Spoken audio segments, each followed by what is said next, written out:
Bonjour à toutes et à tous, c'est RK. Aujourd'hui, nous nous retrouvons dans la 32e partie du cours sur les espaces topologiques. Donc aujourd'hui, nous allons nous intéresser à la topologie finale. Rentrons alors dans le vif du sujet. Donc soit E non vide, et soit EI-TI avec I appartenant à grand I, une famille d'espaces topologiques. Et soit FI avec I appartenant à grand I, tel que pour tout I de grand I, FI appartient à E puissance EI, c'est-à-dire une application de EI dans E. Donc soit oméga, l'ensemble des O appartenant à PE, tel que pour tout I de grand I, l'image réciproque de O par FI appartient à TI. Donc notons pour A, un ensemble, U de A, l'ensemble des topologies sur A. Donc démontrons que oméga est une topologie sur E.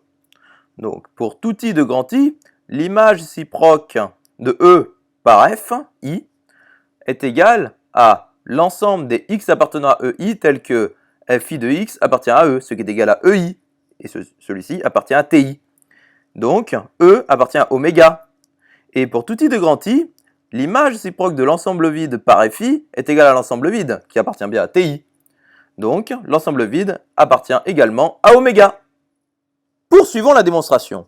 Donc, soit OJ avec IJ appartenant à grand J, appartenant à P de E puissance grand J, tel que, pour tout J de grand J et pour tout I de grand I, l'image réciproque de OJ par FI appartient à TI.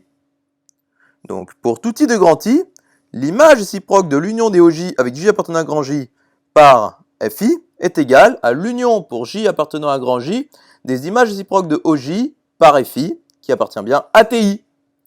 Donc, l'union des OJ pour J appartenant à grand J appartient à oméga.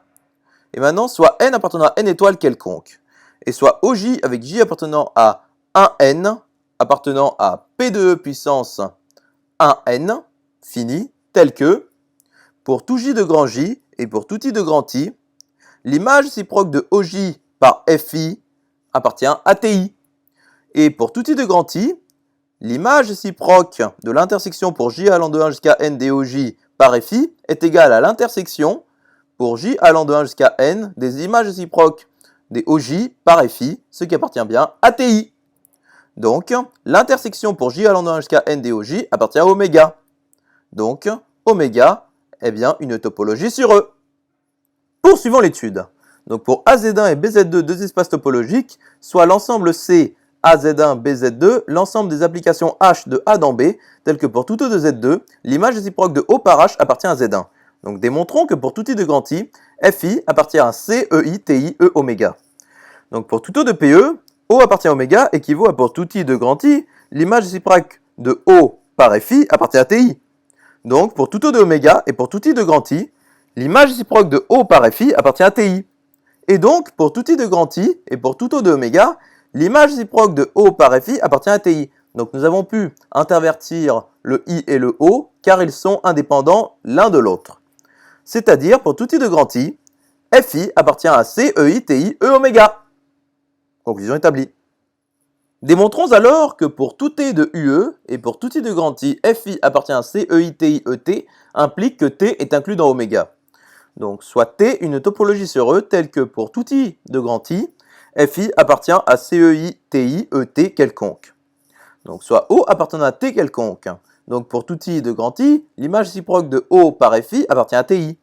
C'est-à-dire, O appartient à oméga, par définition d'oméga. Donc, T est inclus dans oméga. Nous disons alors que oméga est la topologie finale sur E pour la famille d'applications FI avec I appartenant à grand I. Poursuivons l'étude. Donc, soit ZS un espace topologique tel que Z est non vide. Et soit G une application de E oméga dans ZS quelconque.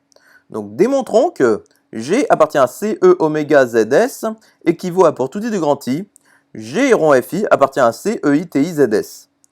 Donc, G appartient à C E oméga ZS. Donc, ceci est équivalent à pour tout O de S.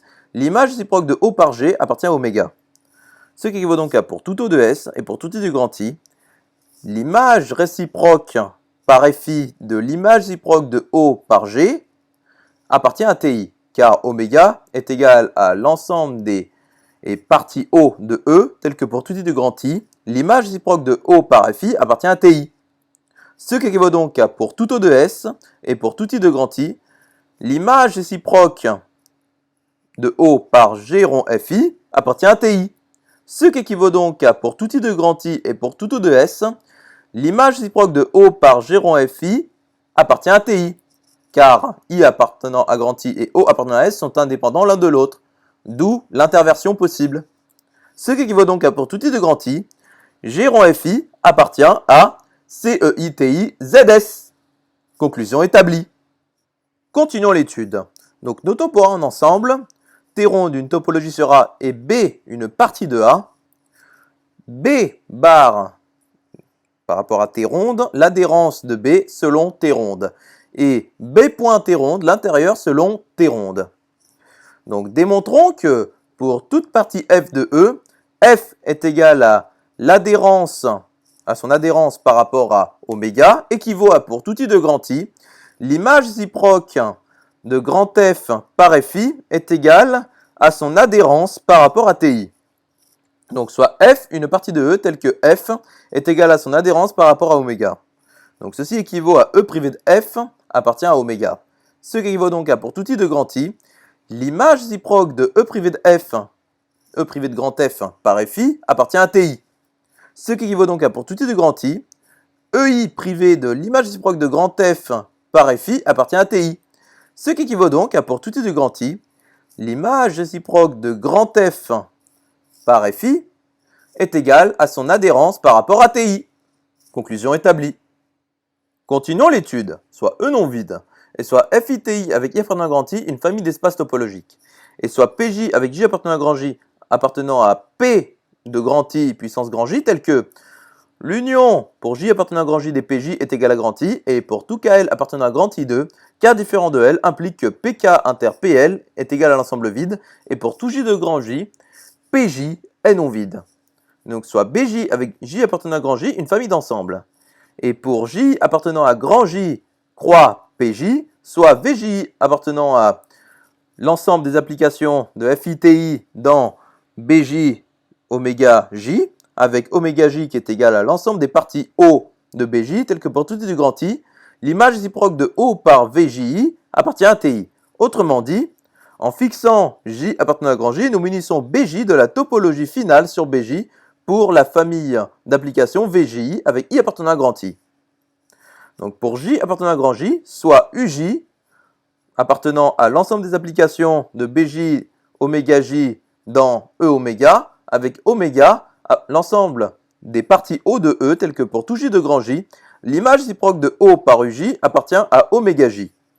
Autrement dit, nous munissons E de la topologie finale sur E pour les applications UJ avec J appartenant à grand J. Démontrons alors que pour tout I de grand I, il existe un unique J appartenant à grand J tel que I appartient à PJ. Donc soit I appartenant à grand I quelconque. Donc I grand I est égal à l'union pour J appartenant à grand J des PJ. Donc il existe J appartenant à grand J tel que I appartient à PJ. Donc supposons qu'il existe J' appartenant à grand J tel que J est différent de J' et I appartient à PJ'. Donc I appartient à PJ inter PJ' qui est vide, ce qui est absurde. Donc il existe un unique J appartenant à grand J tel que I appartient à PJ.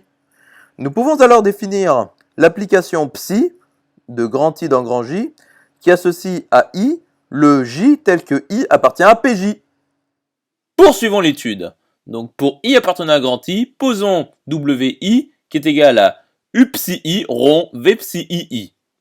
Donc démontrons que pour tout J de grand J, il existe I appartenant à grand I tel que J est égal à psi I. Donc pour tout J de grand J, PJ est non vide et PJ est inclus dans I. Donc pour tout J de grand J, il existe I appartenant à grand I tel que I appartient à PJ. Donc J est égal à psi I. Démontrons alors que oméga est égal à l'ensemble des parties O de E telles que pour tout I de grand I, l'image réciproque de O par WI appartient à TI. Donc il s'agit de l'oméga que nous avons précisé précédemment, c'est-à-dire défini précédemment. Donc posons U, l'ensemble des parties O de E telles que pour tout I de grand I, l'image réciproque de O par WI appartient à TI. Donc voyons l'inclusion directe. Donc soit O appartenant à oméga. Donc nous allons montrer que oméga égale U. Donc pour tout J de grand J, l'image réciproque de O par UJ appartient à oméga J. Et donc pour tout I de grand I, l'image réciproque par V de psi i de l'image réciproque de O par U de psi i appartient à TI. C'est-à-dire pour tout I de grand I et pour tout J de grand J, U, c'est-à-dire U de psi i rond V de psi i en image réciproque de O appartient à TI. C'est-à-dire pour tout I de grand I, l'image réciproque de O par WI appartient à TI. C'est-à-dire O appartient à U. Donc, oméga est inclus dans U. Intéressons-nous alors à l'inclusion réciproque, donc soit O appartenant à U. Donc pour tout I de grand I, l'image réciproque de O par WI appartient à TI. C'est-à-dire pour tout I de grand I, l'image réciproque de O par U psi rond V psi I appartient à TI. C'est-à-dire pour tout I de grand I, l'image réciproque par V de psi I de l'image réciproque de O par U de psi I appartient à TI. Donc pour tout I de grand I, l'image réciproque de O par U de psi I appartient à oméga de psi I. Et soit J appartenant à grand J quelconque. Donc il existe I appartenant à grand I tel que J égale psi I, d'après une démonstration précédente. Donc l'image réciproque de O par UJ est égale à l'image réciproque de O par U de psi I qui appartient à oméga de psi I qui est égal à oméga J. Donc, pour tout J de grand J, l'image réciproque de O par UJ appartient à oméga J.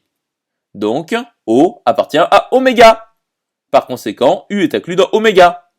Finalement, U égale oméga. J'espère que cette vidéo vous aura plu et vous sera utile. Nous nous retrouvons dans la 33e partie.